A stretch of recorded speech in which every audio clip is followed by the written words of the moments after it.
Da, da, da. There we have it.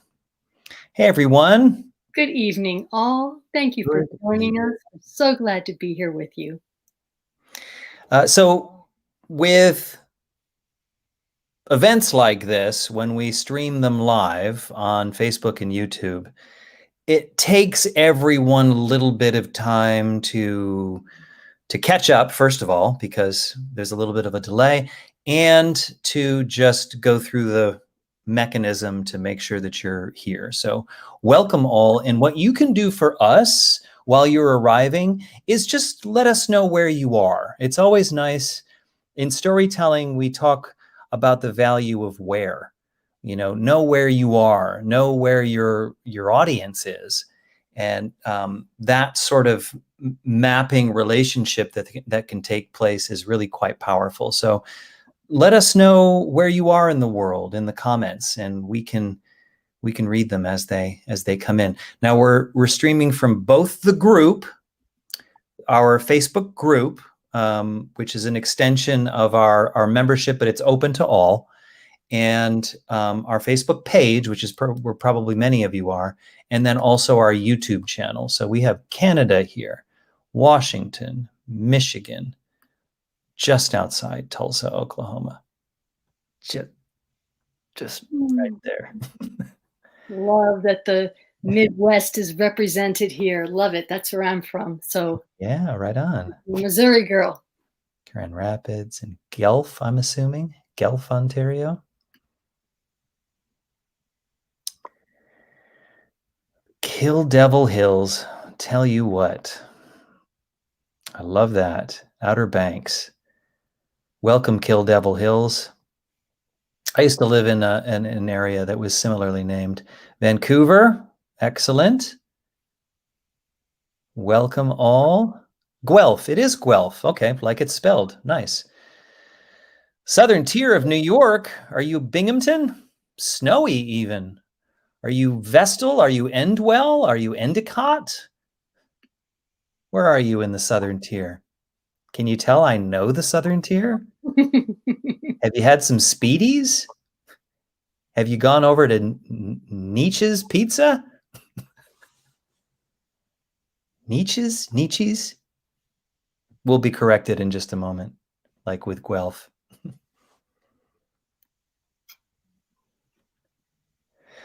All right. Also, while you're waiting, if you could get a piece of paper and pencil or pencils. I have colored pencils. You don't need them, but I like to draw with color. We're going to do some drawing.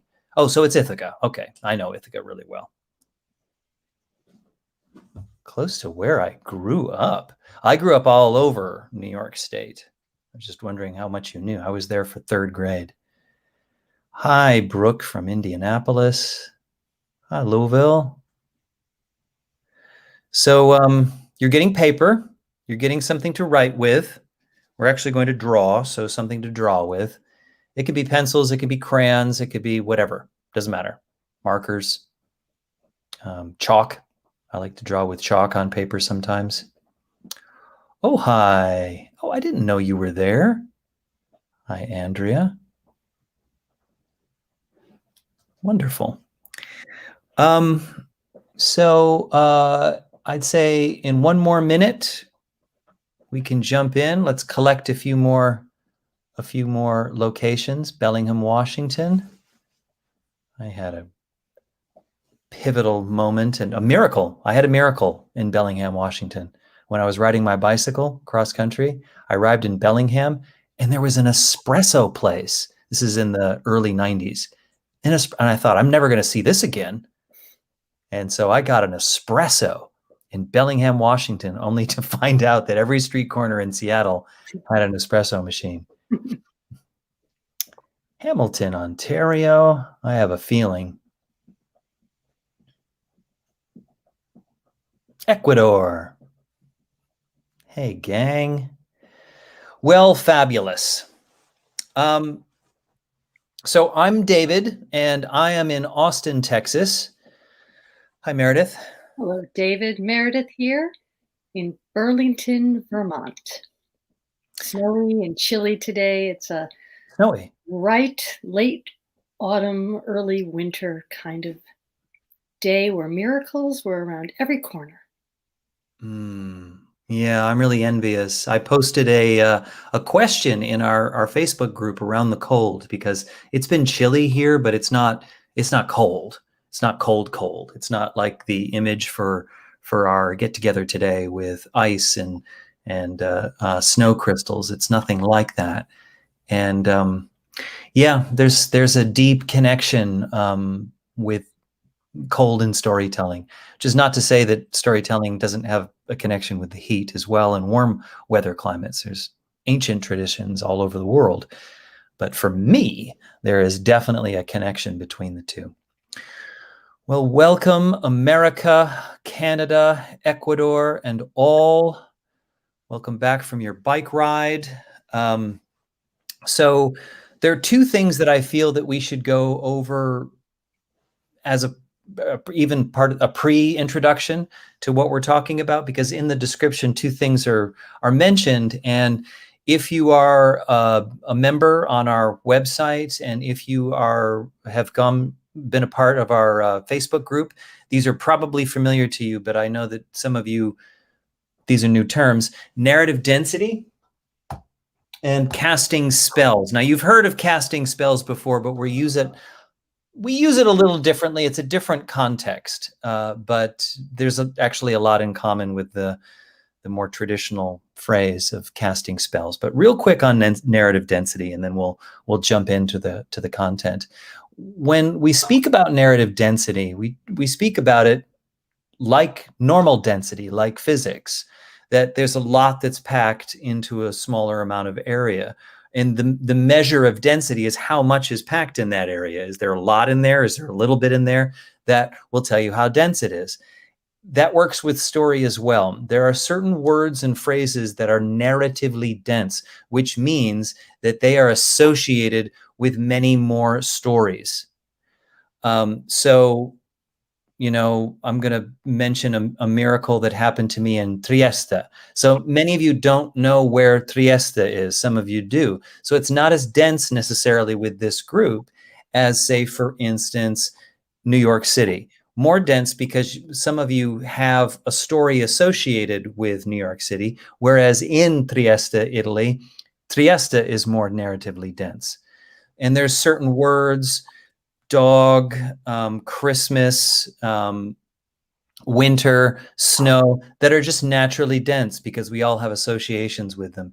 And then there's other words that are less dense because we don't have as many. Bendix spring, not too many of you have an association with that. It's a car part. And I only know it because Dan Aykroyd makes a joke about it. So it's not as dense. So narrative density will be brought up tonight, as will this idea of casting spells. So when many of you think of casting spells, you probably think about, saying Gandalf saying something in a very old tongue, and magic happens consequently, and only wizards and magicians can do it.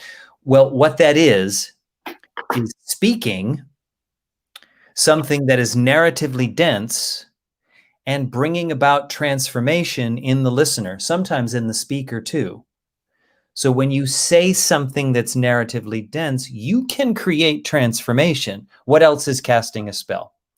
So part of our mission tonight in making room for miracles is casting spells to make room for those miracles.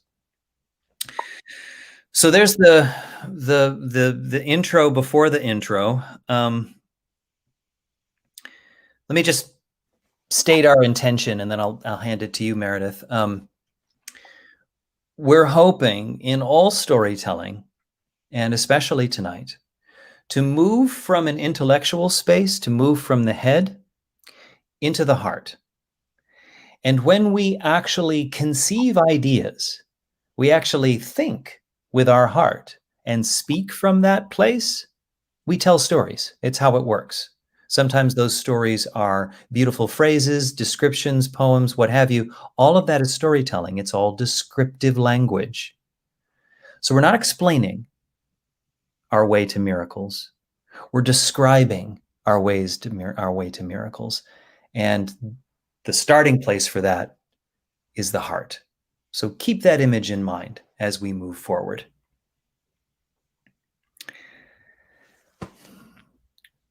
So, to warm the conversation, I posted in our Facebook group this morning, what is a miracle? As a real question, and asked for some thoughts. And one member posted this: I heard once that a miracle isn't about how something happened, but instead, it's the mystery between one reality and another. I have kept that idea with me because it allows me to accept that everything I don't know is a miracle. So, with this idea of creating miracles, manifesting the miraculous, as David said, we tend to think that that's for something other than us to have at hand, that it's beyond our doing, when in fact, it's a state of mind, in part, certainly. And so, with that, keeping also in mind what David just shared about narrative density and how some images or words have more draw or more gravity or more pull, and how we come at storytelling through the heart and the head as an intuitive process more than a logical process. I'd like to just share an image that we have worked with members over at Story Steps Education, but you'll find us bringing this up repeatedly. So it's part of the work that David and I do together in bringing messages that we think are contemporary through the lens of storytelling. And how do we tell a story, or how do we story? Well, there are three components to storying or storytelling. Are you seeing an image here, David? Here, let me add to the stream. There you are. Okay. So when we have tethered together an image, something that we can see or imagine, combined with a feeling, an emotion, some kind of sensory experience, and we add to that a layer of words or meaning, we have a reality. It's a story that becomes true. So if you see here at the top, we have the image in a frame as something that is pictorial, adding to that some kind of emotion or feeling or sensory experience with speech or written words. All of those together create something real, something that becomes what we can call a story, but the world is made of stories. And so tonight, and how David and I work, we're going to present this idea of manifesting the miraculous, which is at your hand. It's at all of our hands. It's at our fingertips. If we can take what we imagine combined with an experience or some awareness of how we feel, and then add some layer of meaning to that, narrative density, it's then something that we experience as true. Similarly, then, to what was shared from our member over at Story Steps Education. So let me just reread now that quote. I heard once that a miracle isn't about how something happened, but instead, it's the mystery between one reality and another. I've kept that idea with me because it allows me to accept that everything I don't know is a miracle. So with that sense of mystery, we enter into working with our perceptions. And from that place, we can all create miracles. Beautiful. For those of you who have just joined us, you might want to go get a piece of paper. In a moment, we're going to draw. I'd love to demonstrate what Meredith just brought and say that snow. So an image of snow is in my head right now. I see snow. feeling, that incredible feeling I get when I taste snow, the first snow of the year. I access that feeling. I see the snow, I access the feeling.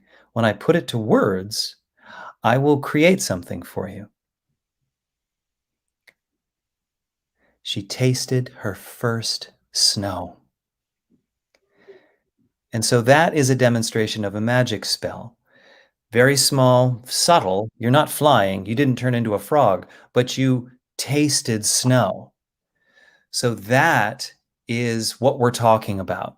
And when you build a sacred space around that and savor the word snow and really live in it and sit in that snow as you're talking about it, you will send people to anywhere you want them to go and change behavior and change perception as well as your own.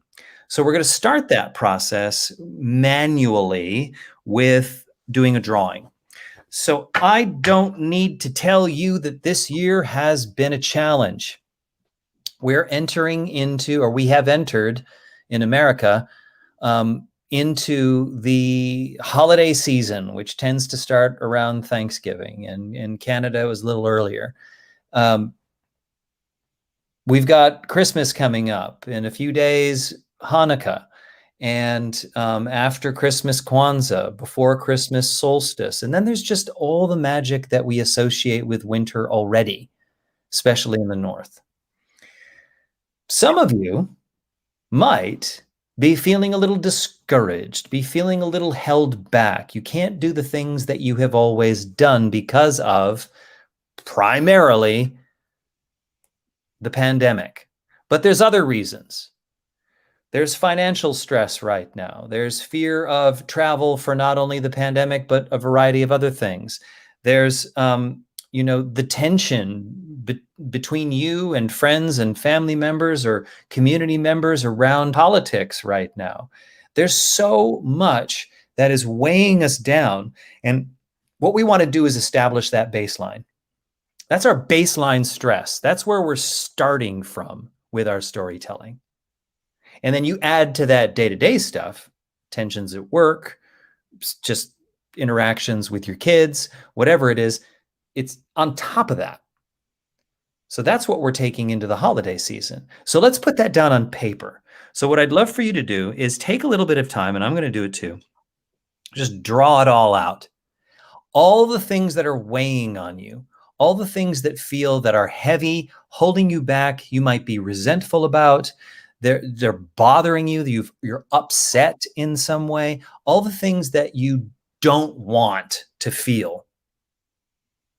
Put them on the paper, draw a picture of it, do the words, scribble aggressively or heavily, all of that. We're going to take a couple minutes and all do that. Any clarifying needs there, Meredith? Let's just check the comments and see if there are any questions from any participants who are here with us now.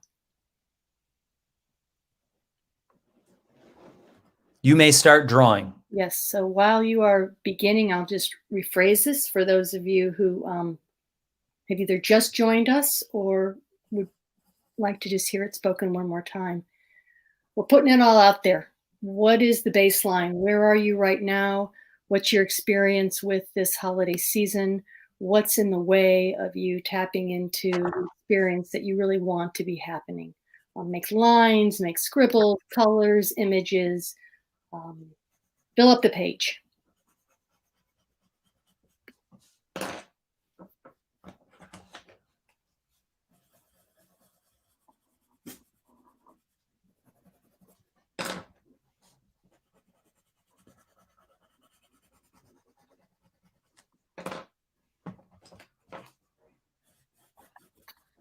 You're welcome to use every part of the page. Fill it up if you're feeling like your life is filled with this stuff that you've got to deal with.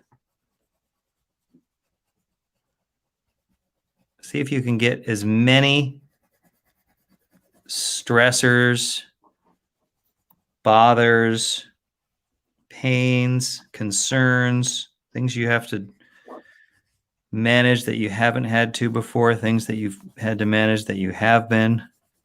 And now there's more.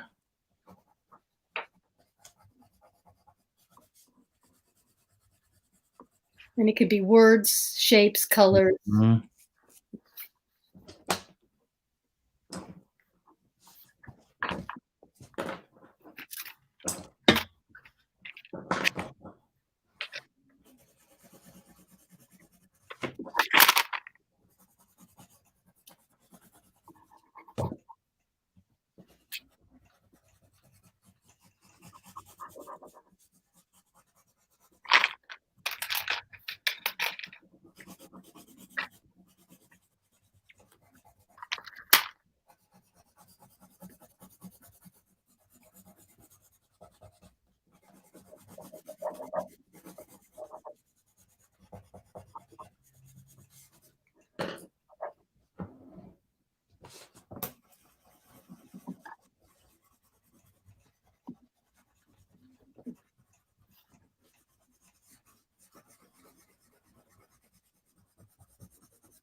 All right.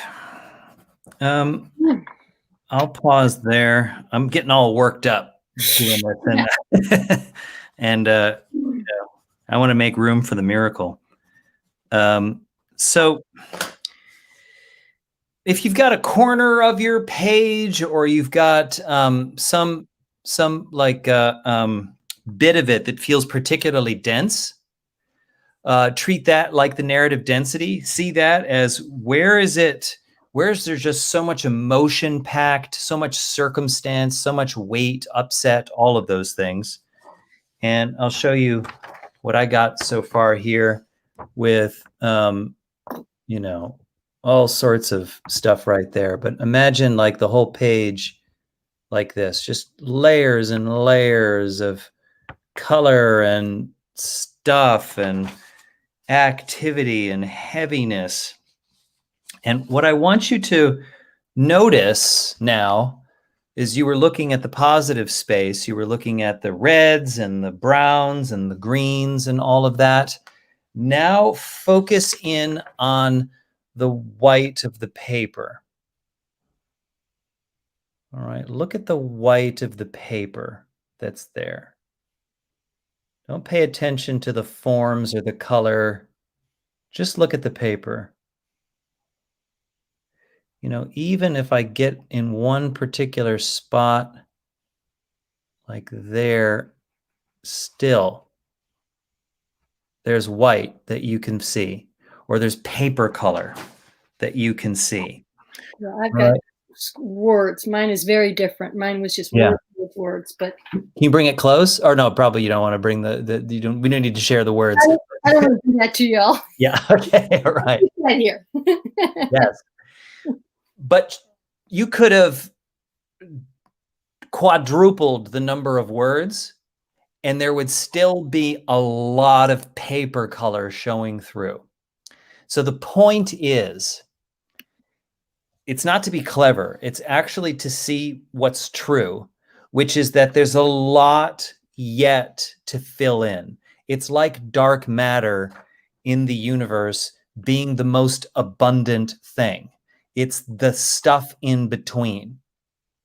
We pay attention to the positive space. We pay attention to the thing, the bright color, the word, the whatever, and forget that around that is a massive amount of space. That when you look at a pencil, even inside that pencil, physics tells us, is mostly space. So that's the space that we're working with. We're working with that paper color space. That's where we're going to find the miracles. So take that image of all of that extra space, see it now filled with potential miracles. And now actually would be a good time for us to investigate what exactly is a miracle. So, David, I need to just interrupt here because Yeah. there's a miracle at play right now. A member at our Facebook page actually spoke to this negative space in a different way. That we tend to look at miracles in terms of that which is beneficial to us. Oh, it was a miracle. We tend to look at the miracle in terms of positive space, as you're speaking of. We don't necessarily think of miracles as being what's negative or what's in the negative space. And so this comment here is we tend to acknowledge the miraculous when we judge them as having a large benefit to us. For example, a medical miracle, a financial miracle.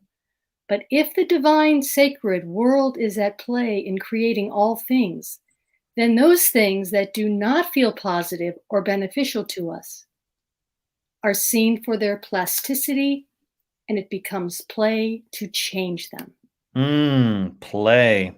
Love that that got in there. Yeah. Change is really key. That is kind of what we're talking about when we say making room for. We are making a change. So let's just sort of sit in that for a moment. That's a great start, and maybe that's where we need to go. But I would love it if we had more definitions, examples. What's your understanding of a miracle so that you will consciously have a sense of what it is that you're manifesting? If we're making room for miracles, what does that mean for you? Let's be really clear. It's not an objective thing. A gift. Yeah.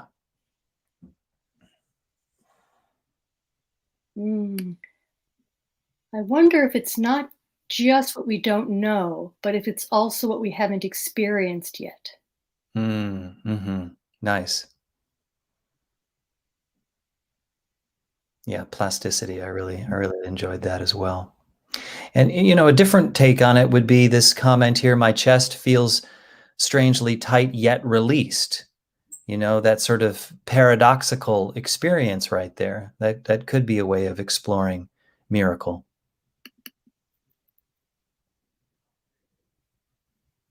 Beyond my personal ability. Nice.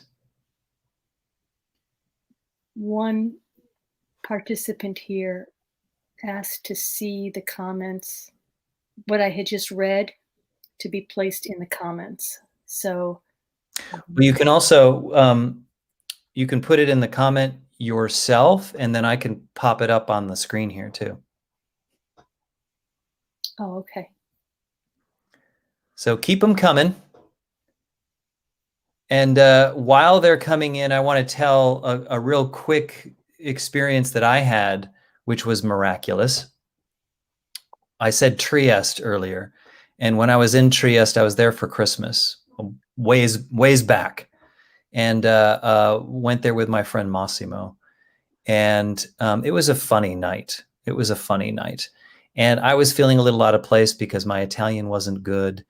And there was this beautiful Brazilian woman whose Italian was better than mine. And Massimo, of course, was Italian. So he was conversing with her, and I couldn't talk to her. And I was disappointed and just was feeling out of place. Everybody was having such a great time. So I said I was going to go back to Nani's house, which is where we were staying. And I left the group, and they said, okay, we'll meet you back there. And on my way back, I realized I had no idea how to get to Nani's place. I was in the middle of Trieste at night, which is not a very safe city. I was lost. And the people that I was with had left where they were. So I didn't know how to get to Nani's. I didn't know how to find my friends. So I did what we're going to be doing. I didn't realize that was the case. But I got myself into an adventurous state, into an excited state, and I began to walk feeling for my friends, walking through the city of Trieste. And I walked and I walked, and I was fully confident that I would find them. And I walked and I walked. I don't know if it was an hour or what, but I heard some jazz and I followed the jazz. And I came to the outside of the jazz club. Massimo doesn't like jazz. I don't know why I thought jazz, but I knew they were inside. And I went inside, and there they were. And I tried to explain to them how miraculous this was, but they would have none of it. But I knew it was a miracle, and I was very happy about that. I'll share my miracle. And David, I wasn't able to post the comment in the public chat, so I put it into the private chat with you, so you can maybe share it that way. The miracle I wanted to share has a bit of a different flavor to it. It has more to do with the things that show up surprisingly and unexpectedly, where connections are drawn, as though there's something much greater orchestrating how things unfold. And years ago, when the Martin and Sylvia Advent calendar was just coming out, I was recovering from surgery. And I had sent David an Advent calendar, and he sent me the Martin and Sylvia calendar as an exchange. And I listened to that calendar every night and was amazed by the things that were happening in my life that connected to these stories from Martin and Sylvia. And one was on the very day that Martin and Sylvia went to, and David, I don't remember the details here, if it was a hardware store, they went to Mr. Someone's store, and they Mr. Amos's antique shop, yes. Thank you. And we got a blue kugel, a blue ornament, that blue. And because I was a school teacher in the classroom at the time, and my class brought me a gift because I was out of school. And darn it all, if they didn't bring me a glass blue ball on the day. Mm-hmm. Tell you what. Yeah. Mm-hmm. Yeah, that's an excellent example of what we're talking about here. Because storytelling is in the business of the miraculous. It is remarkable to me how often we have gotten over at Sparkle emails, well, actually us as well, with Story Steps, of people that talk about a sudden and miraculous change because of a story or because of descriptive language that was offered. I'd love to read some more of these before we go on to the next section here. All lightens up my heart with wonderment. Doing something I'd previously thought was impossible, or understanding something I didn't think I could. Wonderful.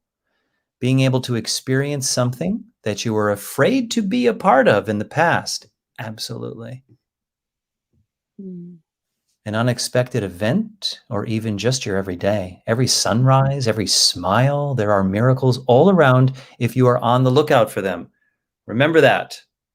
Remember that. I notice I'm having significant separating miracle from the traditional Judeo-Christian stories, even though I desperately want to. For some reason, whoops, lost it. For some reason, miracle is carrying too much religious narrative density for me to pull up my own definition. So strange. Love that ending too. So strange. What a wonderful way of containing that as strange. But good noticing, because that's what we work with, as well as how to unstory these associations that we've held so densely. Right. And we're gonna work with that a little bit in just a moment. Ever present, the size or quantity of them is just about irrelevant. Life's daily movements can be miraculous if we are open to seeing and appreciating them. Beautiful. Great. Beautiful. All right. So one just happened right now. So I talked about the taste of snow, and her daily poem today was about the first taste of snow. How about that? Yeah. How about that? That's the magic of narrative density at work. The taste of snow is dense. Our attention goes to the taste of snow, and we have experiences around it, and then we experience the synchronicity of a story and your own personal experience as being miraculous and magical. Beautiful. So I think we should go right into the next. Oh no, actually, let's actually take up this process of storying. So we have a story, all right? We have what's going on right now. We have all this that's happening. We know that there's room for something else in those in-between spaces right there, but this is the story that we're starting from. We've worked over time. Meredith has worked over time, and then we've integrated it into the storytelling process and on so many different levels, a 3-step process that can come out of that. So Meredith, I know we don't have time to really go deep with it, but let's touch on it at least. Yes, absolutely. So keep in mind the image that I had just shared about, and David, if you can do your thing. Watch this. Image stronger. Did it. I didn't even have to wave my hands. Okay. Keeping in mind that to story, we are bringing together some experience of an image, a sensation, and some kind of meaning. That is then a story. What we just did when we put all of our images or words on a piece of paper was we storied what is true for us now. We're looking into the spaces to see where there would be room for the miraculous to arise out of the parts of the story that we would like to let go of, that we'd like to loosen, that we'd like to untether. So we just had a participant mention about how their associations with the word miracle is too tightly bound with religious connotations for them to come at looking at what a miracle might be for them more authentically. So there's a story there. There's likely some kind of image, some kind of meaning, and maybe even a physical sensation if this participant were to really tap in. Where do they experience that in their bodies, that resistance or that tension between the Judeo-Christian interpretation of miracle that is uncomfortable or at least strong for them? Then we move into the second step, which is the unstorying. So rather than bringing together the words, the images, and the sensations into storying, we separate those out. We untether, we unvelcro, we unstick. The images then are just images. The words are then just words. And the sensations are just a sensation. And when we can abide by words as words, images as images, sensations as sensations, they loosen, they aerate. They're not narratively dense, but rather we aerate them. So I like to say we aerate the narrative, or we aerate that which we narrate. An narrative. Mm-hmm. And then after we've unstoried and we can just loosen our associations, then we restory or we restore.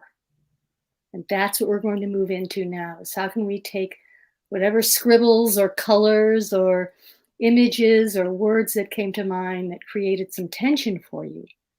We're looking into the spaces now to aerate, and we'll come back now to find the miracles. So that little bit of white, I can't point, that little bit of white right there, in that tiny little bit of white, I am now going to sort of like when you take a screen and you widen it, I'm going to make that wide. And in that white space, I'm going to do another drawing. So what we'll draw now, draw however you want. You don't have to fill the page. You can make it if what you're aiming for looks a certain way, go for that. What do you want for this holiday season? How do you want to feel this Christmas? What sort of experience do you want for your Hanukkah? What is missing that you would like? What feels impossible that you would like? Imagine it, feel it, start drawing or writing or coloring, any of those things. We're going to take a pixel in our first drawing of space and fill it with our hopes and dreams and desires for a holiday season. So take some time and do that. And if you can, try to stay in that feeling. That's really key. Try to stay in that, whatever it is, magic. Remember, for some of you, the magic of Santa and just the possibility that you're awake and Santa's downstairs and it's all happening and you can't even believe it. And that feeling, for me, is deeply ingrained with this particular holiday. That, like, I can't even believe it. How is this possible? So let's take some time to do some drawing. So, David, for clarification, do you actually mean draw in the actual space? No, we're going to blow that out to its own page. Got it. I missed that. Thank you.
All right.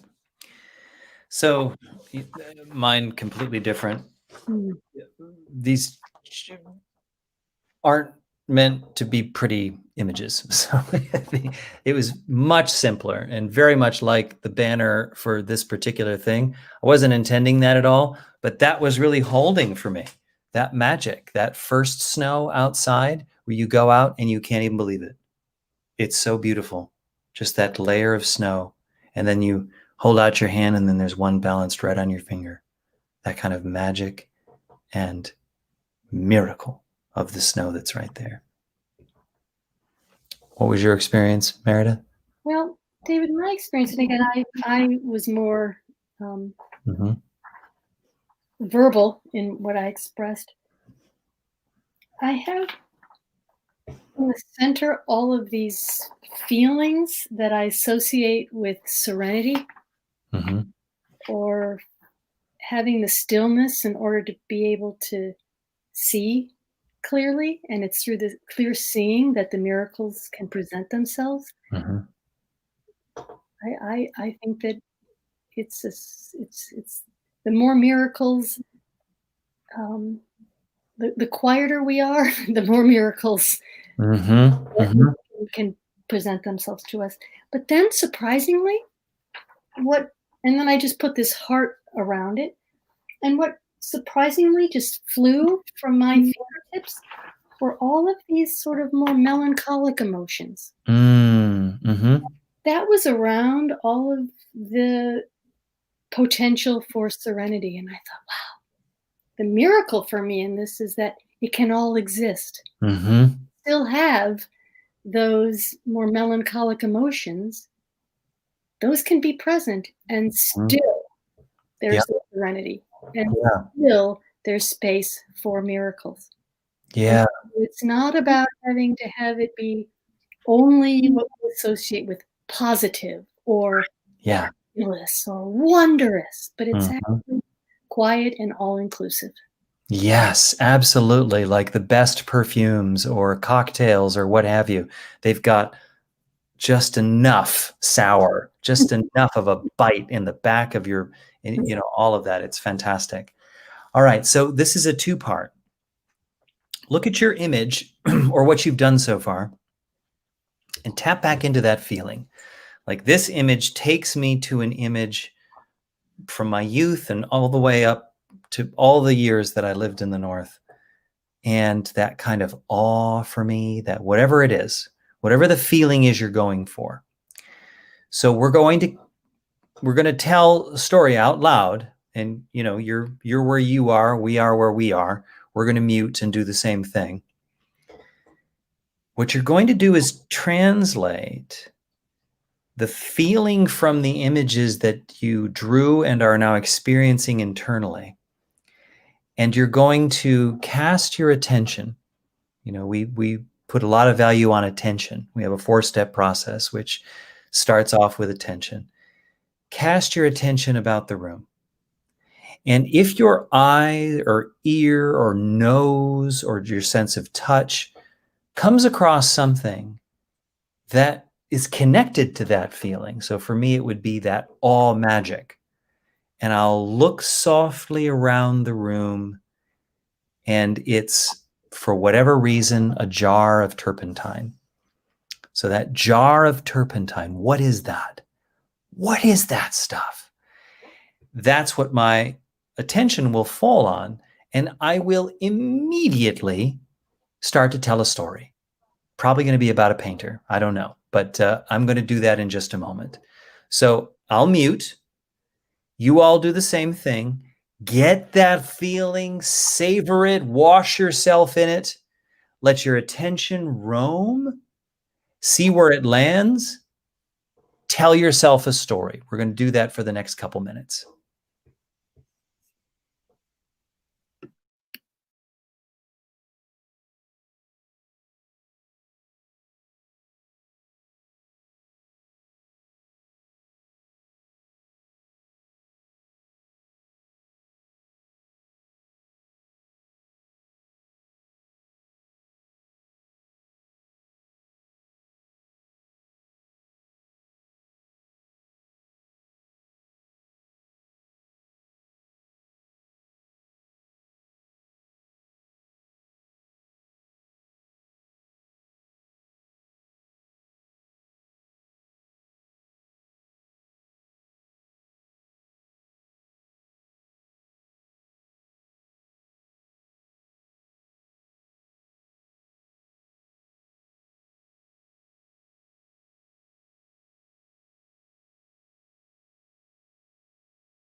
So I'm unmuted. As am I. We just had a comment. Oh, to be a fly on these walls and hear all these amazing stories. Yeah, right. Yeah, you can feel them happening around the world, quite literally. Would love to hear your experience in the comments, as well as any questions you may have. And while you are finishing up your story or just telling that part of it, I want to say a little bit about my experience, and I'm very curious about Meredith's experience with that, what happened, and then we would love to hear from you in the comments what your experience was. So I had, it was a painter, and but interestingly, it was someone that didn't want to show any paintings, and actually had a studio in a basement, one little tiny window that let light in, and was trying to paint beautiful things in the basement out of his imagination. And it was kind of a frustrating activity of trying to make something really beautiful, but not being able to look at it because he's in a basement, and would then wash his brush in the turpentine. And then after a while, the light shone on the turpentine and it sparkled in such a way that the colors that were coming off of his brush were mixing and forming these unspecific but beautiful shapes. And so he'd paint, and then more and more attention would go into that. And the act of cleaning his brush from his painting became more beautiful for him than what he was painting. And it changed his painting so that now he was actually being inspired by what he was subtracting and what it was forming. And so I wonder how that's going to translate into the kind of awe that I want for my holiday, that it's not actually in the positive thing that I'm trying to create, but it's in the periphery, or it's in like direct inverse of whatever that is, the preparation for the thing. Or, I take a thing to present it, what's in that void that was over here. So now I feel like it's an adventure for me to find like the magic that's over here and not in the big event. What was your experience? I cast my gaze on a book cover that had a bit of a spiralic kaleidoscope cover to it. And so the story was about a girl who got caught in a kaleidoscope. And at first it was very frightening for her, but then everything that she saw became transformed through the magic of kaleidoscopic vision. So there was really nothing to resist because it was all crystalline and colorful and magical and kaleidoscopic, no matter what it was. So I'll be wearing my kaleidoscope glasses through the next portion of my holiday to see what change with my perception of what might seem mundane, but through the eyes of a kaleidoscopic lens. I don't know. Well, and also, like, it's all the things. That's what a kaleidoscope is. It's everything.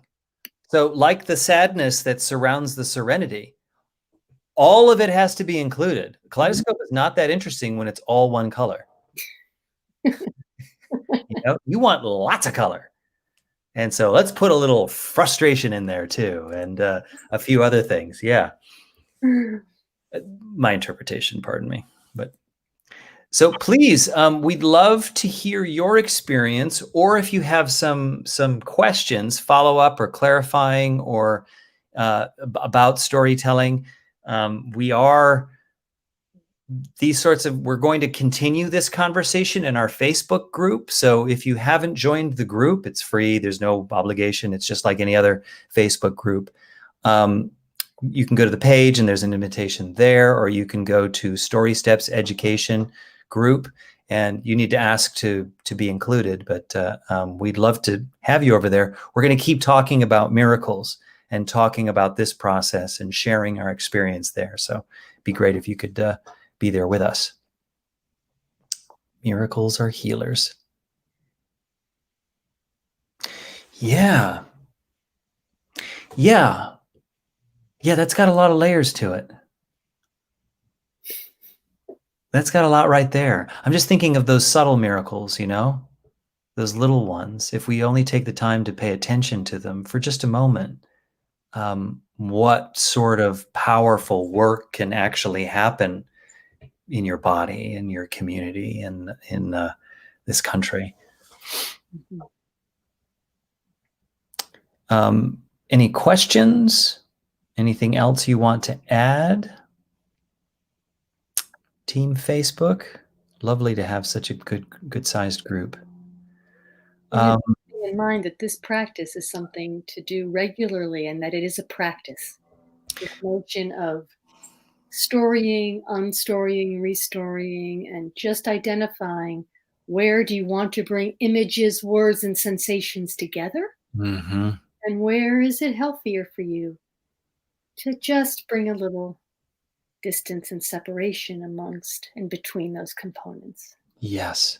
Yeah, the practice is key. We talk about that all the time. Practice better than preparation. Every time you're feeling distant from your holiday, pull out a piece of paper and go through this exercise.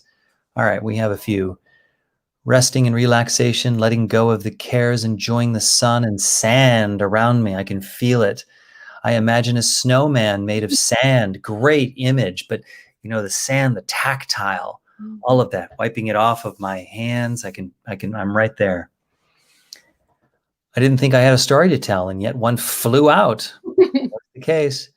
Felt like a surprising miracle to have that happen. Truly. I'm wondering how the story and plot arrive so quickly for you. I get carried away in the character and setting. Well, sometimes the character and the setting is all you need. Sometimes it's just an expression on your character's face. We're not going for, a parable. We're actually looking to find something narratively dense. So that can be a singular image. It can be the arc of a character. It could be a plot. Any of those things work. But what's important is that you say it out loud and you feel it and you experience the image. That's enough. Now, if you're telling a story to your child, they may want, how does it end? They may have some questions, etc. That's fine. But in terms of the transformation that happens from the story, that happens with an image. It's not the entire story. Are there books about becoming a better storyteller that you recommend? Well, there is a book called How to Listen Like a Storyteller, written by David Sewell McCann. What's that? Highly recommend that book. Yeah. I interrupted you. You might want to say it again. How to Listen Like a Storyteller, because we, both of us at Story Steps are big into listening as what you need to do in order to tell the stories. There are a number of pedagogical storytelling books. Nancy Mellon is a favorite of mine in terms of how to tell stories. Honestly, though, you can read the book, you've got to practice, and we do it in community. So do consider joining the group, the Facebook group. And if you really want to take up storytelling, become a member. It's really inexpensive monthly. And you have access to the workshop, How to Listen Like a Storyteller, all sorts of tutorials on how to use your storytelling with this, that, and the other thing. So I would recommend that, to be quite honest with you. I think that's the best way. What's catching your eye, Meredith, in these last couple minutes in the comments? Well, I'm loving just reading about some of the specific images that came up in the stories. I think what jumped out at me was a comment just now about how stories that this was a compliment for your stories, David, about how profound they are in conjunction with how simple they are. And so that's what I'd like to leave us with here tonight, is with that notion of what's profound can be found in the simple. And to, as we've practiced here tonight, to make space for that. So one of the things that David and I had hoped to do at the end, and we have just about a minute of time, is really to end in silence, just to practice the space. So if you're able to stay with us for just another 30 to 45 seconds, where we can just come to a place of stillness and quiet, and from that place, perhaps we can look at things beyond this session together with fresh eyes.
Good night all.